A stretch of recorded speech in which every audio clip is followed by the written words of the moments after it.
He is responsible for leading Skyview Network's growth as a sales and technology company, serving the broadcast radio and digital audio industries. And growth there has been.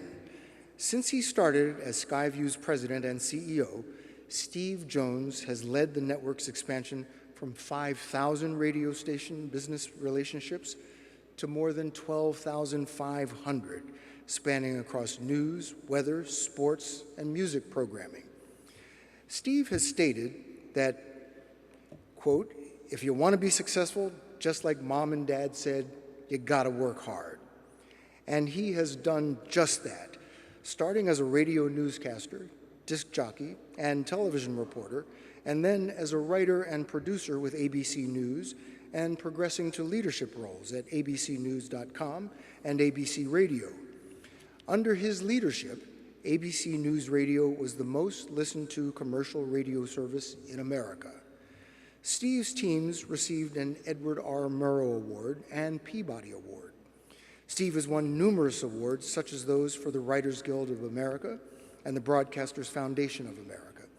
He's been included in Radio Inc.'s annual 40 Most Powerful Broadcast Executives list several times. He's a big thinker, a popular speaker at industry events, and passionate audio advocate. Steve serves on the Board of Trustees at Adelphi University, New York, where he has also mentored students. Let's recognize this giant, Steve Jones.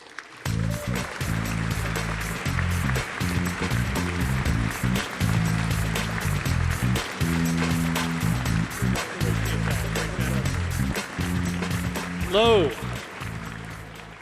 Thank you. That was wonderful. Big head, yes. Big thinker, I don't know. But thank you, Bill. And to the Library of American Broadcasting Foundation for this humbling honor. You know, all of us in this exciting business have an origin story. We were listening to a voice on the radio or watching an image on television. We were captivated by what we saw or mesmerized by what we heard. But to go from watching the show to making the show, well, someone had to give us a break. And my break came in 1978. I was a high school student listening to rock radio. I called WPIX-FM and convinced newsman John Ogle to let me visit the station that same day, right on East 42nd Street, about 10 blocks from where we're having lunch. And in the studio, man, the DJs, they seemed to be having a blast. All I could think was, you get paid to do this? Is this really a job? By the way, those were the same questions my parents had, but that's a separate story for another day. Anyway, being in the studio, it was exhilarating. I think everyone could see the excitement on my face because that day, John Ogle offered me an internship and my career started, so thank you, John. I went on to work as a DJ and newsman, local radio stations like WLIR Long Island. Now, can you believe this? Decades after that radio station went off the air, there are 26,000 people in a Facebook group posting every day their memories of that radio station. That's the power of broadcasting. By engaging, entertaining, and informing, we make memories. Now, most of my broadcast memories, as Bill said, were made at ABC News, where I spent more than 30 years. I covered hundreds of stories, but there was always one rule. It's more important to get the story right than to get the story first. Today, anybody can call themselves a journalist. But it's important to recognize that broadcast journalism organizations have a code of standards. They have ethics, fact checks, balances.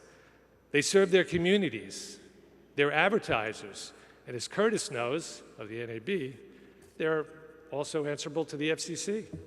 In social media, accountability, accuracy, sourcing, a little less rigid.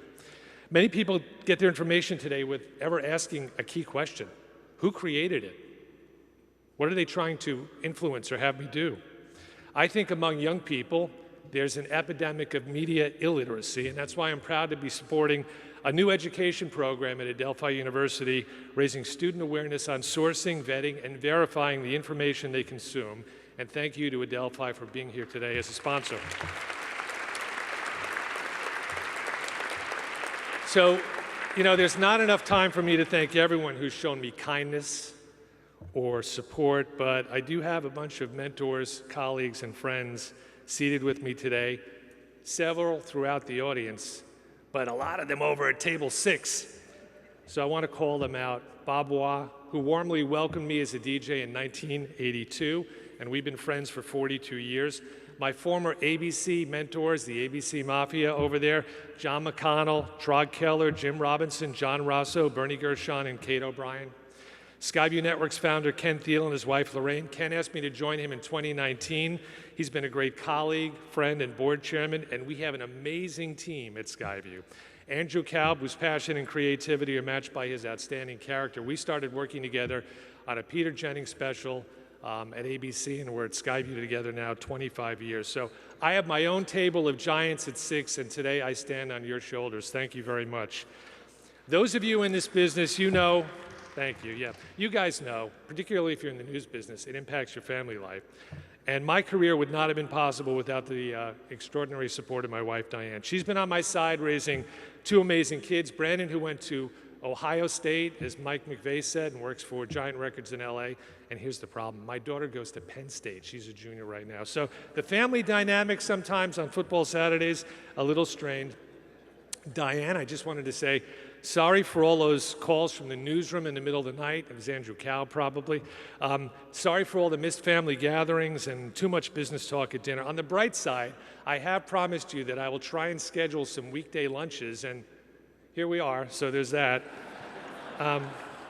Finally, the broadcasting industry has been so very good to me, but not all of our colleagues are as fortunate as those of us in the room. So as we head into the holiday season, please support the charity, the only charity dedicated to helping fellow broadcasters, the Broadcasters Foundation of America. Thank you to Scott Herman, Tim McCarthy, Peter Doyle, and all my fellow board members.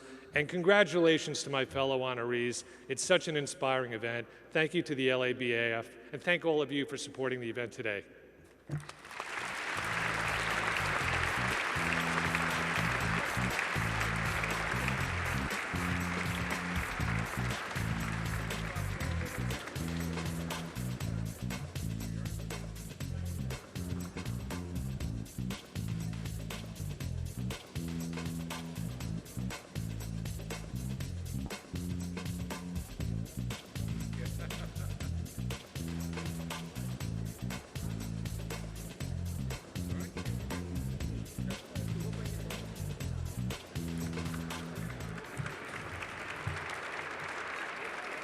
Congratulations, Steve.